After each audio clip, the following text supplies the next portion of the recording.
है एवरीवन। सो आज के इस वीडियो में हम डिस्कस करने वाले हैं कोड फोर्सेस राउंड 812 डिवीजन 2 का problem B, that is optimal reduction. Also before moving on, make sure you like the video and subscribe to the channel for more such amazing videos. So as always, let's start by understanding the question. Consider an array A of n positive integers. ठीक है, क्या बोला गया है कि हमें एक array A consider करने को बोला है जिसकी साइज है n और इसमें सब के सब क्या है, पॉजिटिव इंटीजर्स है। ठीक है, यू में परफॉर्म द फॉलोइंग ऑपरेशन। ठीक है, नीचे एक ऑपरेशन की डेफिनेशन दी गई है जिसमें 2 पॉइंट्स है। पहला पॉइंट है select two indices L and R where L is greater than equal to 1, less than equal to R and R is less than equal to N। ठीक है, हमें कोई भी दो indices L and R select करने हैं such that this holds true। ठीक है, second decrease all the elements AL plus 1 up to AR by 1। ठीक है, हमें ये पहले दो इंडाइसिस सिलेक्ट किए, फिर इन इंडाइसिस के बीच में जितने भी एलिमेंट्स है L से लेके R तक, इन सभी एलिमेंट्स को क्या करना है, decrease by 1। okay, let's call f of a the minimum number of operations needed to change the array A into an array of n zeros। ठीक है, तो अब जैसे एक एरे है उसमें हम ये ऑपरेशन परफॉर्म करते हैं कि दो इंडेक्सेस सिलेक्ट करो और उस सेगमेंट के सभी एलिमेंट्स को एक से कम करो।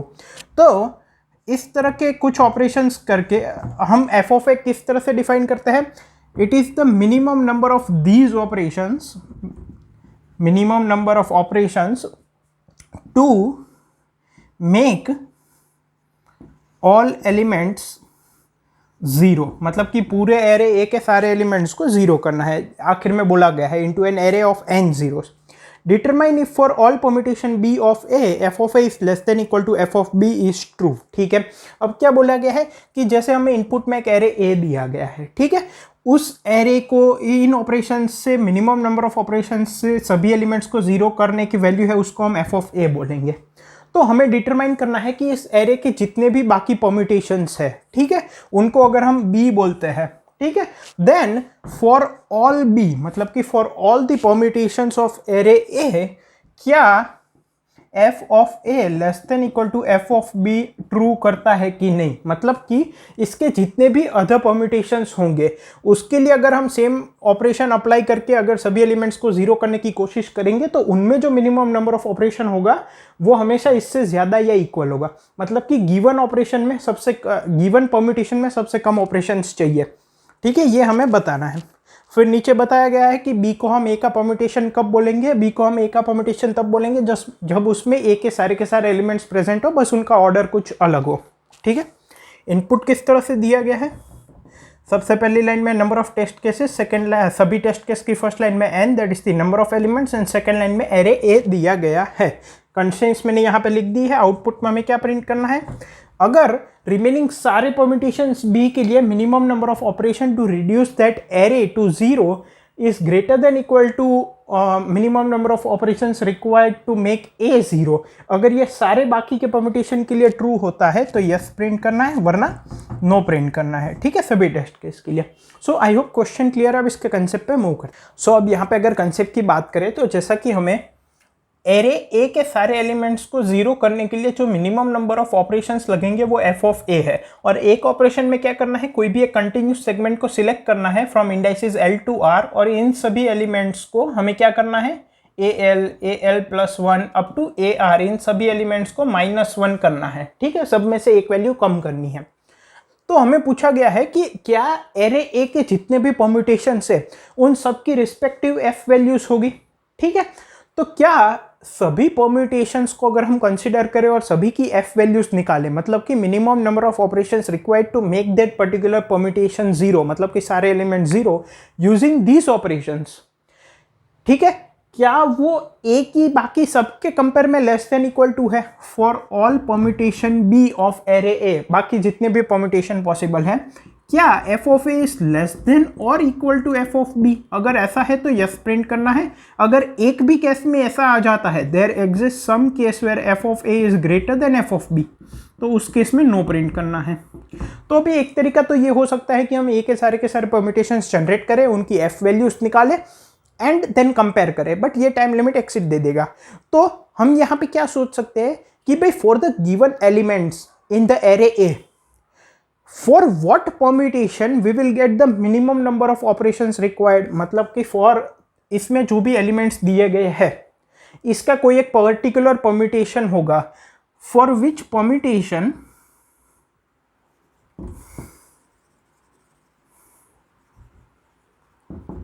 Of A F of A is minimum.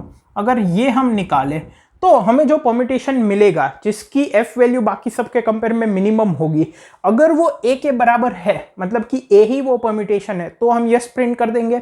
तो अब सवाल ये आता है कि ऐसा परम्यूटेशन कौन सा होगा जिसके लिए एफ वैल्यू मिनिमम होगी। तो अब एक बात समझो, अगर मेरे पास एक एरे है तो उसमें मुझे मिनिमम परम्यूटेशन भूल जाओ, इन जनरल मिनिमम कितने ऑपरेशन लगाने पड़ेंगे यूजिंग कॉमन सेंस अगर हम सोचे तो हर एक एलिमेंट की वैल्यू अगर हम ऑपरेशन में कंसीडर करते हैं किसी पर्टिकुलर एलिमेंट को तो उसकी वैल्यू 1 से कम होती है। तो एरे के जो मैक्सिमम एलिमेंट है उस पे उतने ऑपरेशंस तो कम से कम लगाने पड़ेंगे। फॉर एग्जांपल एरे का मैक्सिमम एलिमेंट है 100। अब हम हर एक ऑपरेशन में सभी जो एलिमेंट्स हम सिलेक्ट करते हैं कंटिन्यूस सेगमेंट में उनकी वैल्यू 1 से कम करते हैं। तो 100 को 0 बनाने में हमें उस 100 एलिमेंट पे 100 ऑपरेशंस करने पड़ेंगे। इसका मतलब अगर हम सोचने जाए, अगर परम्यूटेशन अभी के लिए भूल जाए, लेकिन minimum number of operations required to make the array 0 is equal to the maximum element, क्योंकि उस पर उतने ऑपरेशंस लगाने पड़ेंगे। अब बात यह आती है कि अगर हमें एफ ऑफ ए को मैक्सिमम एलिमेंट ऑफ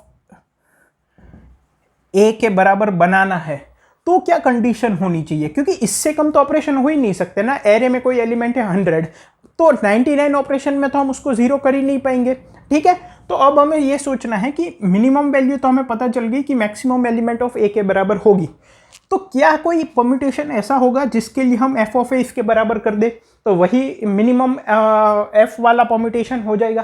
तो हम देख लेंगे कि क्या ये और ये गिवन ए बराबर है। तो अब ये सोचना है कि ऐसा कब होगा।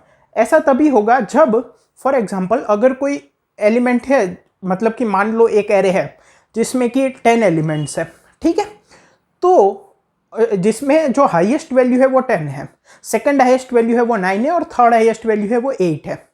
तो इसके लिए मिनिमम नंबर ऑफ ऑपरेशंस क्या होंगे, मैक्सिमम एलिमेंट ऑफ ए मतलब कि 10। तो ऐसा कोई परम्यूटेशन पॉसिबल होगा, ये हमें सोचना है। अगर मुझे 10 ऑपरेशंस में उस एरे के सभी एलिमेंट्स की वैल्यू 0 करनी होगी, तो अगर मैं जो 9 को 0 करने के लिए ऑपरेशंस रिक्वायर्ड होंगे वो अगर उन 10 में से ही 9 निकाल दूं, ऐसा मैं सोचूं, मतलब कि 10 में अगर मैं ऑपरेशंस 10 टाइम्स परफॉर्म कर रहा हूं तो उसमें से 9 ऑपरेशन ऐसे होंगे जो मैं 9 पे भी परफॉर्म कर रहा हूँगा, और ये जो 9 कॉमन ऑपरेशन है ऑन 10 एंड 9 उसमें से 8 ऐसे ऑपरेशन होंगे जो मैं 8 पे भी परफॉर्म कर रहा हूँगा। समझ रहे हो आप, मतलब कि हर एक एलिमेंट को 0 बनाने के लिए उसके बराबर ही नंबर ऑफ ऑपरेशंस उस पे लगाने पड़ेंगे। ठीक है, तो अगर ये कॉमन हो गए तो हमें एक्स्ट्रा ऑपरेशन नहीं करने पड़ेंगे। फॉर एग्जांपल अगर मेरे पास है 8, 10, 9, तो इस पे मैं पहले तो 8 ऑपरेशंस लगाऊंगा पूरे सेगमेंट पे, तो ये 0 हो जाएगा, ये 2 बचेगा, ये 1 बचेगा। इस पे मैं एक ऑपरेशन अप्लाई करूंगा तो ये 0, ये 1 और ये 0। अब इस पे एक ऑपरेशन अप्लाई करूंगा तो 0, 0, 0, तो ये 8, ये 1 और ये 1, टोटल हो गए 10 ऑपरेशंस। ठीक है, ऐसा कब पॉसिबल होगा, जब इनके बीच में जो ऑपरेशंस हो रहे हैं वो कॉमन हो, और ये तभी पॉसिबल होगा अगर हमारा एरे या तो पूरा इंक्रीजिंग है, या तो पूरा डिक्रीजिंग है, या तो फिर इंक्रीज होके डिक्रीज हो रहा है। अगर किसी भी पॉइंट पे एरे डिक्रीज होके इंक्रीज हो रहा है तो उस केस में नहीं होगा। क्यों, क्योंकि अगर आसपास बड़े एलिमेंट हो गए तो कॉमन ऑपरेशन नहीं हो पाएंगे। फॉर एग्जांपल 10, 8 और 9, अगर मैं इस पे 8 ऑपरेशंस परफॉर्म करता हूं तो ये हो गया 2, ये हो गया 0, ये हो गया 1। अब इस पे मुझे एक ऑपरेशन अलग से परफॉर्म करना पड़ेगा और इस पे 2 ऑपरेशंस अलग से परफॉर्म करने पड़ेंगे। जबकि यहाँ पे क्या हो रहा था कि यहाँ पे जो मैं एक ऑपरेशन अप्लाई कर रहा था वो इसमें कॉमन आ रहा था, तो इसमें 8 फिर 9, 9 एंड 2 11 ऑपरेशंस लगेंगे। ठीक है, तो बस हमें यही चेक करना है हमारा जो गिवन एरे है ये वो या तो पूरा इंक्रीजिंग होना चाहिए, पूरा डिक्रीजिंग होना चाहिए, या तो फिर इंक्रीज होकर डिक्रीज होना चाहिए। अगर कहीं भी डिक्रीज होकर इंक्रीज हुआ इसका मतलब लेफ्ट पार्ट और राइट पार्ट पे अलग अलग ऑपरेशंस लगाने पड़ेंगे, कॉमन नहीं हो पाएंगे और वो मिनिमम वाला परम्यूटेशन नहीं होगा। आई होप कंसेप्ट क्लियर है। अब इसका इम्प्लीमेंटेशन देखते हैं, थोड़ा बहुत डाउट होगा तो वो भी क्लियर हो जाएगा। सो अगर आप इस तरह के क्वेश्चन करोगे then definitely it will help you in placements. And one more thing which can help you a lot in placements is Newton School's full stack development course. After getting enrolled at Newton School's full stack development course, you can become a rockstar developer and can get placement anywhere between 5 LPA up to 40 LPA. As of now, the students of Newton School are already working at the top companies of India like Unacademy, Zomato, Deloitte, etc. Also, best part ये है कि यहाँ पे पे after placement programme है, which means that जब तक आपको 5 LPA या उससे ज़्यादा का प्लेसमेंट नहीं मिल जाता तब तक आपको कोई भी फीस पे नहीं करनी है. So make sure if you want to become a rockstar developer, you get registered yourself at the link which is given there in the description. Now talking about the implementation part, हमने क्या discuss किया था कि हमारा array जो है वो अगर इंक्रीजिंग से डिक्रीजिंग जा रहा है या तो फिर कंटिन्यूस इंक्रीजिंग है या कंटिन्यूस डिक्रीजिंग है, तो उस केस में जो ऑपरेशंस है वो हम कॉमनली अप्लाई कर सकते हैं. जबकि अगर डिक्रीजिंग से इंक्रीजिंग है तो इन पे इंडिविजुअल ऑपरेशन अप्लाई करने पड़ेंगे, कॉमन नहीं हो पाएगा. तो हमें ये चेक करना है कि ऐसा कहीं नहीं आ रहा है. तो हम क्या करेंगे, हम दो वेरिएबल लेंगे, इंक्रीजिंग और डिक्रीजिंग, जिनकी इनिशियल वैल्यू 0 रखेंगे. एक और फ्लैग वेरिएबल रखेंगे जिसकी वैल्यू 0. जब भी ऐसी कंडीशन आएगी, मतलब कि डिक्रीजिंग के बाद इंक्रीजिंग आएगा, तो उस केस में इसकी वैल्यू 1 कर देंगे, मतलब कि नो आंसर आएगा. अगर एफ 0 है तो यस आंसर आएगा. अब जब भी हम ये एरे में फाउंड करेंगे, हम एरे को ट्रैवर्स करेंगे और जब भी हमें पता चलेगा कि भाई इंक्रीजिंग है, मतलब कि इंक्रीज हो रहा है एरे, तो हम ये चेक करेंगे कि भाई डिक्रीज तो इससे पहले नहीं हुआ. वो कैसे पता चलेगा, जब भी डिक्रीज होगा तब हम डिक्रीज की वैल्यू बढ़ा देंगे, जब भी इंक्रीज होगा तब इंक्रीज की वैल्यू बढ़ा देंगे. So for i equals to 1, i is less than n, i plus plus, if a of i is greater than a of i minus 1, मतलब कि इंक्रीज हुआ, राइट. तो हमें क्या देखना है कि अगर इससे पहले डिक्रीज नहीं हुआ है, मतलब कि डिक्रीज ऑपरेशन इक्वल टू 0, तो इंक्रीज को 1 कर दो. एल्स अगर इससे पहले डिक्रीज हुआ है और बाद में इंक्रीज हो रहा है तो फ्लैग वैल्यू 1 कर दो, इनवैलिड है, और ब्रेक कर दो. ठीक है.